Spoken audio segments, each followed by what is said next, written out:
kelancaran dalam kegiatan belajar kita pada siang hari ini. Pak Guru langsung pimpin saja.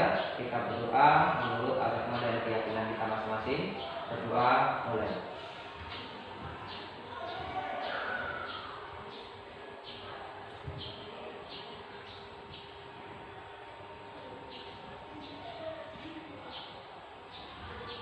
Doa selesai.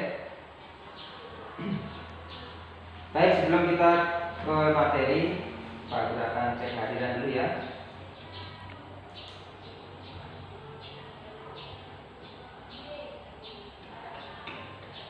Elizabeth. Hadir Pak. Mervina. Hadir Pak. Marcella. Hadir Pak. Mince. Izin Pak. Sakit atau izin? Izin saja sakit. Izin sakit ya? Sakit ya? Iya sakit ya Pak. Bapak? Hadir Pak. Oke baik. Tambah orang ya? Ya. Baik anak-anak sekalian, ya kita merefresh kembali materi minggu lalu. Ya tentunya kalian mungkin masih ingat ya, minggu lalu sudah kita pelajari tentang vegetatif. Nah oleh karena itu hari ini kita akan pelajari tentang materi perkembangbiakan generatif dan vegetatif pada tumbuhan. Namun sebelum itu aku akan melakukan praktek dulu ya berkaitan materi ini. Ya.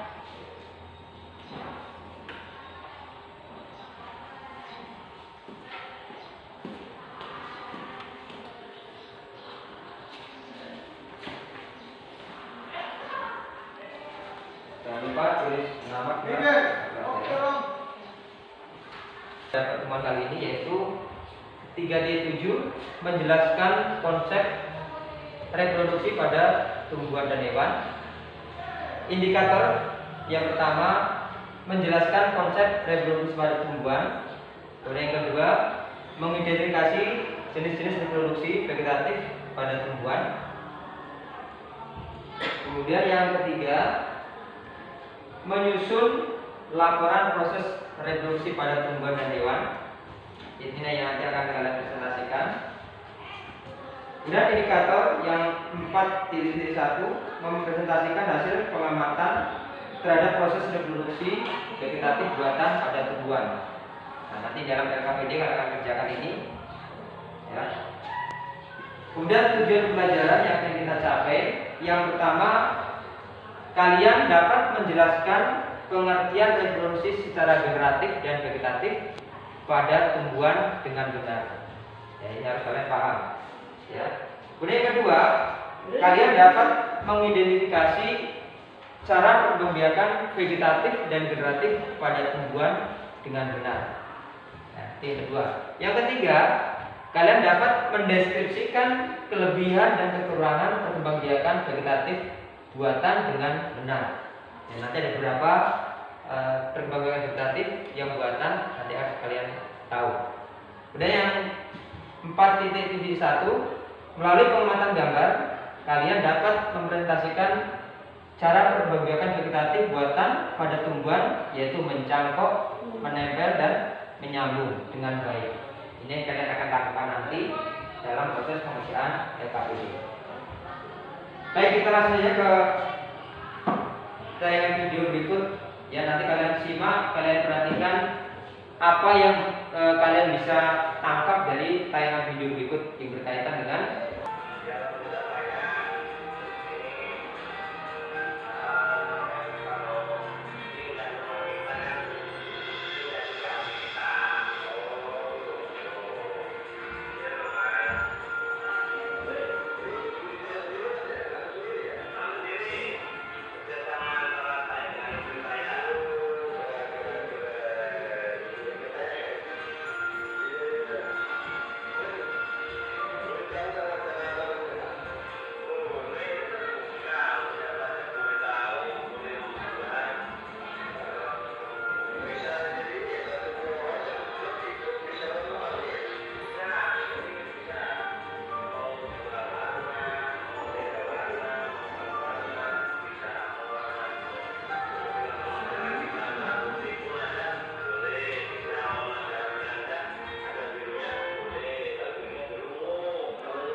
akan tumbuh akar, akar akan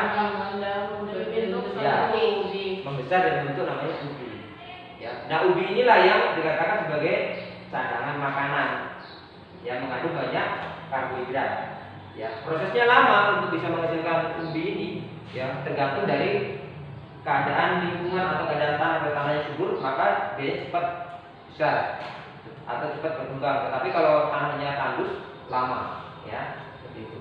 Contohnya ubi jalan. Apalagi, nah yang kedua dengan rhizom atau akar tinggal. Ya, ini contohnya kira-kira. Jahe, Nah, lengkuas, ya, cemplak, kunyit. ya. Tanam-tanam seperti itu ini yang berbahaya dengan rhizom. Nah, bagaimana prosesnya? Ini, ya, merupakan akar tinggal atau lingkang. di mana tanaman dapat tumbuh. Ya, apa itu mencangkok?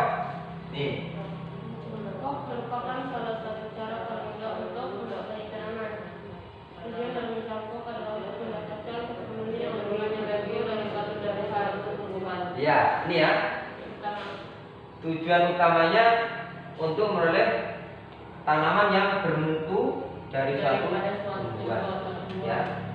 Nah, kenapa dikatakan bermutu? Karena memang di dalam proses mencangkok itu nanti hasilnya ada kelebihan-kelebihan. Ya, tetapi juga ada ternyata kelemahannya, ya, atau kekurangannya. Nah, apa saja kelebihan dari mencangkok? Ini. Dari mencangkok, keuntungan dari mencangkok. Silakan baca. Beroleh tanaman yang berbuah lebih cepat dengan mutu produksi sama dengan Ya.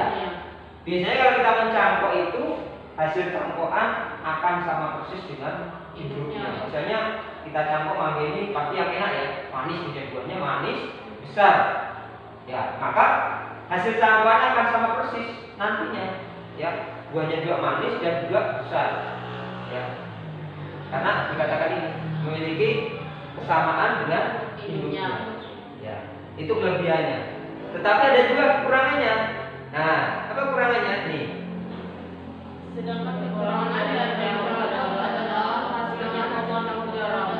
Ya. Karena hanya memiliki akar saja. Buahnya bagus, manis, besar, tapi mudah roboh karena apa? Akarnya dia serabut. Ya, karena kan nasi potongan tadi ya, tidak ada akar tunjangnya. Ya, tetapi ya tentunya ada hal positifnya lebih banyak ya. Ya, makanya biasanya orang banyak cara untuk supaya bagaimana tidak roboh, ya bisa memasang semacam pagar keliling ya, atau penyangga-penyangga itu bisa membantu ya supaya tidak roboh. Apalagi kalau sudah lebat biasanya rawan angin, nah mudah sekali roboh. Itu. Nah, bagaimana langkah-langkah mencangkok? Ini ada langkah-langkah mencangkok ya. Ya, mulai pertama tandai bagian yang akan dicangkok. Nah, ini kita lihat yang awal dulu tadi, ya. Nah, ini ditandai dulu, ya. Nah, sebenarnya sebelum ditandai kita harus memilih dulu, gitu. Memilih batangnya. Nah, usahakan kalau kita milih batang itu yang lurus ke atas, ya. Jangan menyamping, kalau menyamping mesti jelek di sini. Ya, seperti ini. Menentukan batang ya, naik lurus ke atas, kemudian menentukan daerah yang akan dicangkok atau dikupas. Langkah kedua, nih, kupas ya, mengupas kulit ya dari tanaman yang akan dicangkok. Ya, dikupas. Kemudian setelah dikupas, ingat itu masih ada kambium di sini. Ya, maka kambium masih kerok. Ya, maka setelah dikupas itu biarkan kurang lebih 15 menit ya, kurang lebih ya. Bisa terserah mau 1 jam atau mungkin mau 1 hari, tapi kurang lebih minimal 15 menit supaya apa? Kering ya kambiumnya. Karena kalau kambium tidak kering, apa yang terjadi kalau kambiumnya nggak dibersihkan terus kita bungkus tanah? Lendir. Iya, lendirnya kan kambium itu namanya ya. Kalau nggak kita bersihkan, kira-kira apa akibatnya? Tidak tumbuh. Ya. Tidak tumbuh akar. Iya. Ya, karena apa? Muncul kulit baru. Karena lendir tadi akan terbentuk kulit kembali. Jadi hasil kupasannya ini terbungkus kulit lagi, maka tidak muncul akar. Ya, itu sebenarnya tujuannya dilakukan kambium ya, supaya tidak muncul kulit baru. Nah, seperti ini dibersihkan. Ya. Kemudian setelah bersih, kering, kita ambil tanah, ya tanah yang bagus, artinya bagus itu tanah yang memang campuran tanah yang mengandung banyak humus. Ya, jangan ambil tanah yang becek itu dari lumpur asal mudah Pak, tempelnya ambil. Nah, tapi itu tidak bagus, ya. Bisa busuk, ya, karena banyak mengandung air. Carilah tanah yang sedang-sedang, tidak terlalu lengket, supaya bisa ditempelkan. Kemudian bungkus, ya, bisa menggunakan plastik, bisa menggunakan kesan kelapa, ya. Kemudian kalau pakai plastik jangan lupa dilubangi. Setelah dipasang seperti ini, dilubangi, ya. Supaya apa tujuannya? Ada sirkulasi udara. Udara bisa masuk. Kemudian ketika kita siram juga air bisa masuk. Karena apa? Setelah kita buat seperti ini, tidak kita biarkan. Ketika cuacanya kering, lalu kita siram, ya. Itu kalau pas musim hujan dia otomatis basah sendiri. Setelah itu tunggu sampai kurang lebih kalau campuran itu ya 1 sampai 3 bulan, ya. 1 sampai 3 bulan. Lihat saja. Nanti lihat saja akarnya udah keluar belum. Kalau akar udah keluar, potong, siap ditanam. Ya, setelah tanam, ya tinggal rawat sampai dia akan menghasilkan buah yang sesuai dengan harapan kita. Ya. Ya, sekarang. Baik, terima kasih atas waktu yang kepada kami kelompok 1. Kami akan membacakan hasil pengamatan gambar yang tadi berdasarkan hasil pengamatan gambar uraikan langkah-langkah dalam menjangkau. Langkah-langkah dalam menjangkau yang pertama, memilih tanaman atau cabang yang akan dijangkau. Yang kedua, tandai bagian yang akan dijangkau. Yang ketiga, mengupas bagian yang sudah ditandai. Yang keempat, dilakukan kalium dan lendir dengan pisau, kemudian keringkan selama 2-5 hari. Yang kelima, tutup bekas sayatan dengan plastik berlubang atau sabut kelapa. Selama ditutup, sirami secara teratur bagian yang dibungkus tadi hingga akarnya tumbuh cukup banyak. Yang keenam, setelah akarnya tumbuh atau muncul, lalu bukalah pembungkusnya. Yang ketujuh, potong ranting pada bagian bawah pembungkusnya. Yang kedelapan, ranting yang sudah berakar dipindahkan dan ditanam di pot sendiri. Lalu yang kesembilan, yang terakhir, tanaman hasil cangkok dapat terus tumbuh sebagai tanaman baru. Ya. Sudah cukup. Ya. Masih ada? Ya. Kita pelajari materi dari awal sampai akhir. Ya, tentunya ada beberapa hal yang bisa kita dapat simpulkan bersama. Ya. Silakan. Kira-kira apa saja yang dapat kita simpulkan dari pembelajaran kita pada hari ini? Ya, sekarang. Pencangkokan, Ya. pencangkokan yang lebih mudah. Ya, jadi dalam proses berbagai materi vegetatif apa? Ya. Yang alami buatan.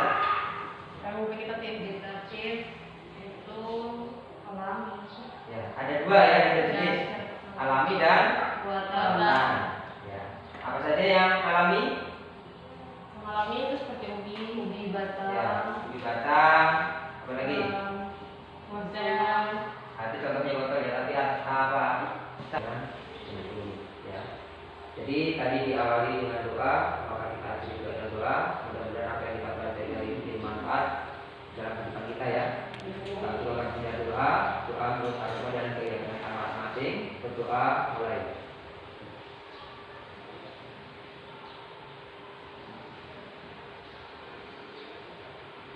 Amin, sudah selesai. Terima kasih dan selamat siang. Ya.